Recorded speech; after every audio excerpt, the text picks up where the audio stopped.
8 horas, bom dia, seja muito bem-vindo ao Jornal Gente, aqui pela Rádio Bandeirantes, nesta sexta-feira, 9 de abril de 2021. Eu e o Pedro Campos e o Cláudio Humberto, a partir de agora com você, ouvinte da Rádio Bandeirantes. Eu e o Pedro estamos aqui passando álcool spray, não é? Na bancada, dando uma limpada aqui, não é, Pedro? É isso aí.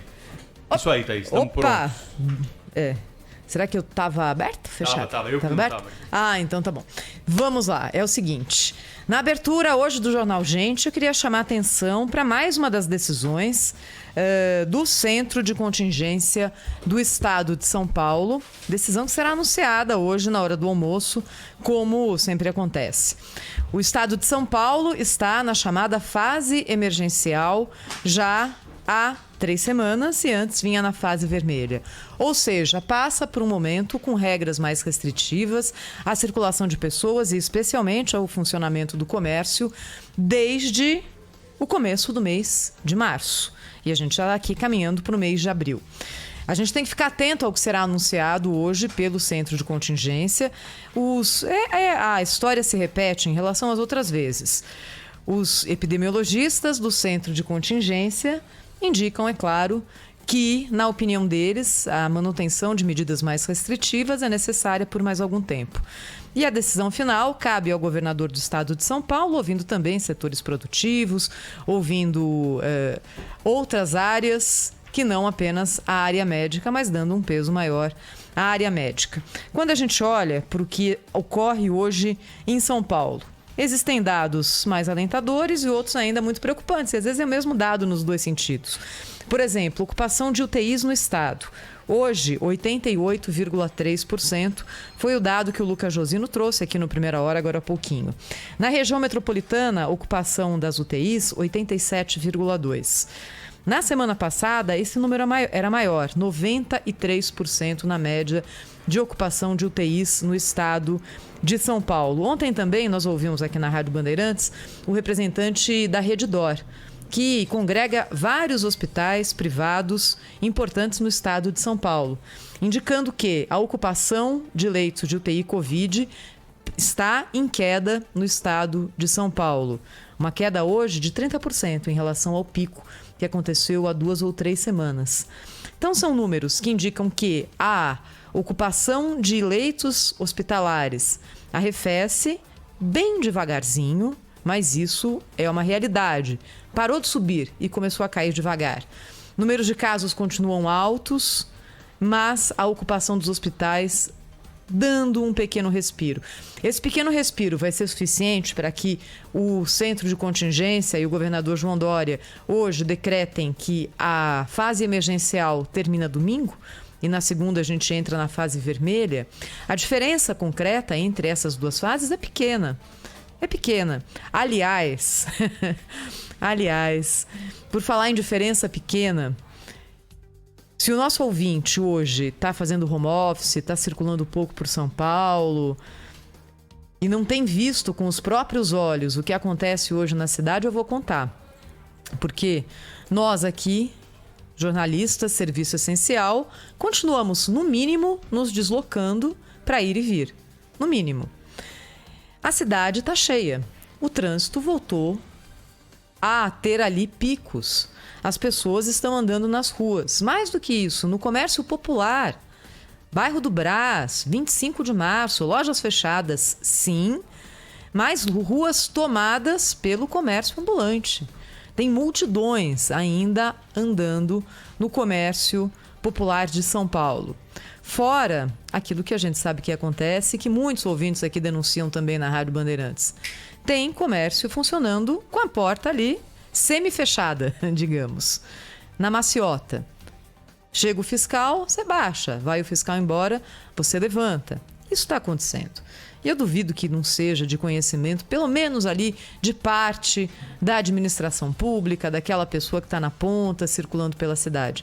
Ou seja, a mesma fase emergencial de São Paulo é uma fase que tem muita gente circulando pelas ruas. A sinalização de emergencial para vermelha é uma sinalização ruim? Pode comunicar que a situação melhorou e aí fazer com que as pessoas arrefeçam? Olha, eu acho que a gente já passou desse ponto há algum tempo. Porque a vida e a vida que segue não tem sido muito digamos, alterada pela cor da fase emergencial. A não ser naqueles serviços que são diretamente atingidos por eles, ou naqueles que são, digamos, mais vulneráveis à fiscalização. Fora isso, é vida que segue. A gente vai saber hoje com uma mudança importante, viu, Pedro e Cláudio? Na fase vermelha, há a possibilidade de que escolas voltem a funcionar na cidade de São Paulo. Essa foi uma decisão da Prefeitura de São Paulo, tomada durante a fase emergencial. Ou seja, se hoje o centro de contingência decidir que voltamos à fase vermelha, escolas poderão abrir com capacidade reduzida já a partir de segunda-feira, com aqueles 30% máximos de ocupação. Saberemos logo mais. Bom dia, Pedro Campos. Bom dia, Cláudio Humberto, direto de Brasília. A coisa tá quente aí também, hein, Cláudio? Tudo bom? Pois é, aqui a coisa esquentou ontem, né? Mais uma decisão do Supremo Tribunal Federal que interfere diretamente na economia interna do Poder Legislativo, com essa história da CPI aí, sobre a qual Pedro Campos falará daqui a pouco. Eu quero trazer aqui alguns números sobre vacinação e também o ritmo brasileiro de vacinação. Esse respiro, Thaís, é que você se referiu e detalhou com tanta competência, o respiro na rede hospitalar, com a diminuição do número, embora pequena ainda, a diminuição, pode ter a ver, a diminuição do número de pacientes, né? Certamente tem a ver também com a vacinação. Em São Paulo, até agora, foram vacinadas, receberam pelo menos a primeira dose, 7.266.266 pessoas. Portanto, assim, é um número expressivo de cidadãos e cidadãs, sobretudo acima dos 68, por aí, que foram imunizados, sem contar categorias profissionais, como o pessoal da área de saúde pública, aquele pessoal ali da linha de frente, né, o início de vacinação de outras categorias, tudo isso com toda certeza impacta na redução dos casos de Covid no Brasil, para além, é claro, das decisões de lockdown, de distanciamento que têm sido impostas em São Paulo e também em todo o país. O ritmo brasileiro de vacinação mais que triplicou desde o início da campanha. Se considerar as vacinas que eram aplicadas no Brasil no início da campanha de vacinação, que foi 17 de janeiro, depois que, enfim, é meio que descartado, porque foram apenas ali 13 dias, né, de vacinação no mês de janeiro, mas comparado, por exemplo, ao mês de fevereiro, foi um crescimento substancial. Em fevereiro, nós tínhamos uma média diária de 227 mil doses aplicadas, né? Todos os dias havia essa média ali de 227 mil.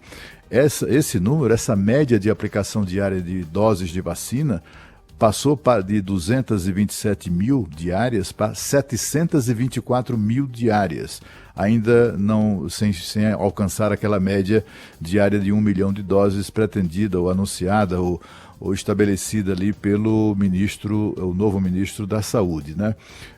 Agora, os números desse crescimento, né, a gente tem que trazer aqui também, porque o crescimento da Covid, o alastramento, né, das pessoas, das pessoas contaminadas, o número de mortes absolutamente inacreditável, né, apavorante, né? Mais de 4.200 pessoas cujos óbitos foram registrados nas últimas 24 horas. A gente também precisa saber que a diferença deste momento agora tão agudo para aquele do ano passado, que também assustava todo mundo, é que, ao contrário do ano passado, agora o Brasil tem vacina. As vacinas ainda não são no ritmo, no número, né, que todo mundo precisa, que o país necessita, mas até agora o balanço feito pela plataforma independente vacinabrasil.com.br indica que já foram administradas aos brasileiros em todo o país 28.745.000 doses de vacina. Portanto, a gente está falando ali de um número já que se aproxima dos 30 milhões de brasileiros que tomaram pelo menos a primeira dose. A primeira dose foram administradas a 22 milhões e 317 mil brasileiros. A segunda dose, destes aí, 6 milhões e meio, grosso modo, já tomaram a segunda dose e, portanto, assim, o processo avança. Em março, como eu disse, triplicou o ritmo. Em abril, esse ritmo também deve ser bastante forte, até com um número de doses que não serão aquelas 57 milhões que eram aguardadas ou que estão contratadas, mas será um número maior do que o de março e, portanto, seguimos a vida na perspectiva, né, que todos temos e precisamos de vacinação. Em São Paulo, até agora, 4,3% da população está já com as duas doses, já com as duas doses da vacina. Pode parecer pouco, né? Muita gente prefere, em vez dos números absolutos, citar o percentual.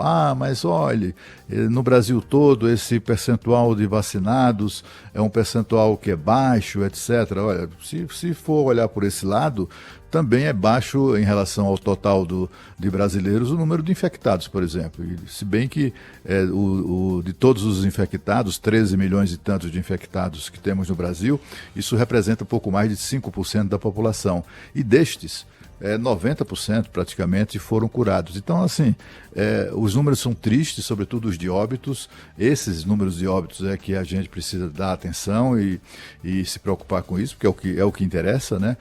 Exatamente, a morte é o fracasso das ações, mas enfim, o fato é que o Brasil segue vacinando. Já foram distribuídas aos estados 45.209.000 vacinas e destas aplicadas 28.745.000.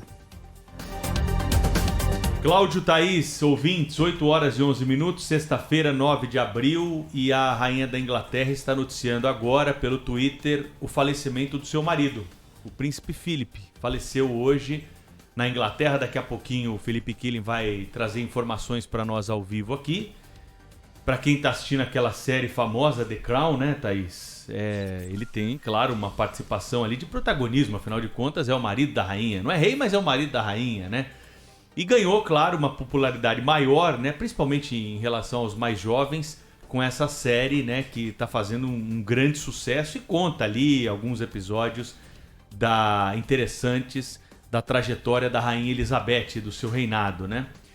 E claro que na esteira desse tweet oficial, né, do perfil da Rainha Elizabeth, já começam a vir outras declarações de pêsames e também outros comentários a respeito da trajetória do príncipe Philip, que nasceu no dia 10 de junho de 1921.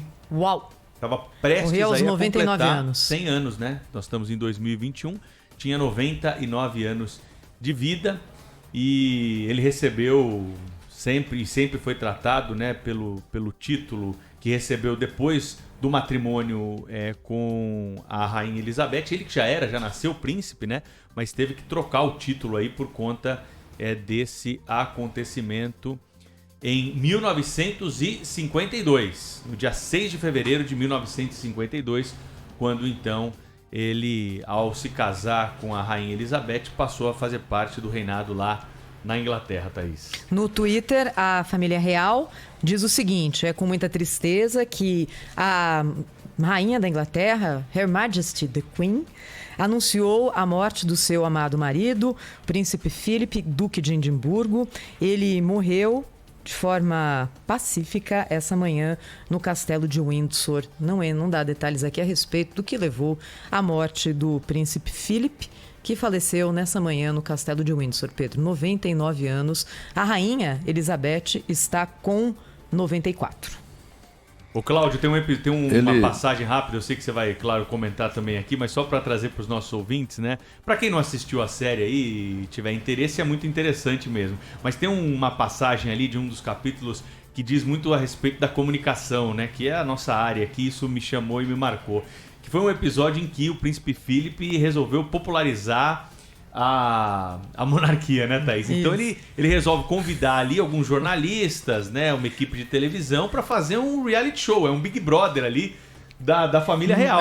Mas né? não era tão real, né? Tinha ali uma censura. Eles queriam mostrar que a família real lado bom, trabalhava, tinha ali sua função no momento em que eles estavam sendo bombardeados pela opinião pública. Chamaram a BBC, né, Pedro? Que é o canal oficial estatal da Inglaterra para fazer esse serviço. E aí os jornalistas começaram a entrevistar um aqui, mostrar uma coisa ali, e aí não saiu exatamente como ele desejava. Isso é muito comum, né, Cláudio Humberto? As pessoas descobriram que a família real não fazia absolutamente nada, Cláudio. Pois é. Porque tem muita gente que está no exercício do poder que acha que pode manipular à vontade ali a informação, né? Mas, olha, o príncipe Philip, ele sempre foi muito discreto, né?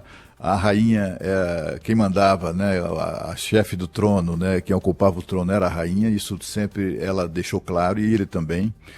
Não há registro de tentativas de, como é que eu diria, de exercício do poder da realeza por ele. Ele sempre teve um papel acessório. O papel mais importante dele foi como pai, né, na família, assim, ele teve um papel bem mais relevante, como inclusive mostra a série Crown, mas e ele tinha algumas características muito pessoais que a série inclusive não destaca muito, que era, por exemplo, o senso de humor. Ele era um daqueles, sabe aquele humor britânico, né? Em 1968, a Rainha Elizabeth e o Príncipe Philip fizeram uma visita aqui ao Brasil e se hospedaram aqui, né, no Palácio da Alvorada, etc. E houve um jantar de gala em homenagem à ditadura na época, né? Era o general Costa e Silva e um monte de militares que estavam lá, né, nos salões do Alvorada, no jantar que foi oferecido à rainha e ao príncipe Philip. E aí o príncipe Philip se aproxima do chefe do gabinete militar do governo na ocasião, e o general estava lá cheio de medalhas, né? Com um traje de gala de militares e o peito coberto de medalhas, né? E aí o príncipe Philip resolveu dar uma ironizada no general, sabe? Resolveu brincar com aquele monte de medalhas assim no peito. Aí ele chegou e disse assim: general, parabéns, o Brasil participou de tantas guerras, já começou a ironia por aí, né? O Brasil participou de tantas guerras, o Brasil não tinha participado de tantas guerras assim, né? Mas estou vendo que o senhor conquistou todas essas medalhas no campo de batalha. Aí o general percebeu a ironia, porque afinal de contas não tinha nenhuma medalha ali, nenhuma condecoração conquistada no campo de batalha, e respondeu da seguinte maneira: olha, seu príncipe, aqui não tem medalha no campo de batalha, mas nenhuma delas foi conquistada na cama da minha mulher. Olha só. E isso causou um embaraço, foi um negócio horroroso. Né? Mas ele também, né, matou no peito, saiu sorridente, etc. Não registrou a patada que recebeu.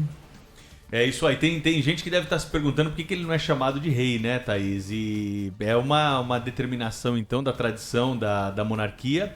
A esposa do rei é chamada de rainha consorte, mas o marido da rainha não é chamado de rei. Ele tem o título, então, de príncipe, né? É um título. E claro que isso vale não só para o príncipe Philip, mas para toda a trajetória da coroa britânica. Daqui a pouco o Felipe Killing vem direto de Londres para trazer mais notícias. Você soube aqui na Rádio Bandeirantes, então, pelo Twitter oficial da rainha, foi informado hoje a morte do príncipe Philip. Daqui a pouco a gente vai falar também sobre o Supremo Tribunal Federal. Esse seria o meu destaque, mas por conta do acontecimento aí de última hora, nós tratamos desse assunto aqui da morte do príncipe Philip. Claro que vamos ter tempo ainda para falar sobre o Supremo Tribunal Federal. Tem muita coisa a ser dita hoje, principalmente sobre a questão dos cultos, né? Vamos explicar para você a decisão. Tem muita gente interpretando de maneira errônea o que o Supremo decidiu, né? De maneira errada.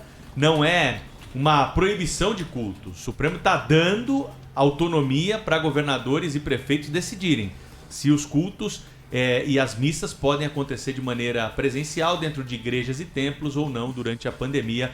Foi isso que decidiu a Suprema Corte. E tem também a polêmica maior do Supremo, na minha visão, viu, Cláudio? Que é essa questão do Supremo determinar a abertura de CPI, né? Afinal de contas, nenhum ministro lá foi eleito para isso. O ministro Barroso determinou a instauração de uma CPI em mais um caso de interferência em outros poderes que nós vamos tratar já aqui no Jornal da Bandeirantes. Gente, agora são 8 horas e 19 minutos. Você vai mandando a sua mensagem para nós, vai participando aí do programa, hein? 999-048756. Rede Bandeirantes de Rádio.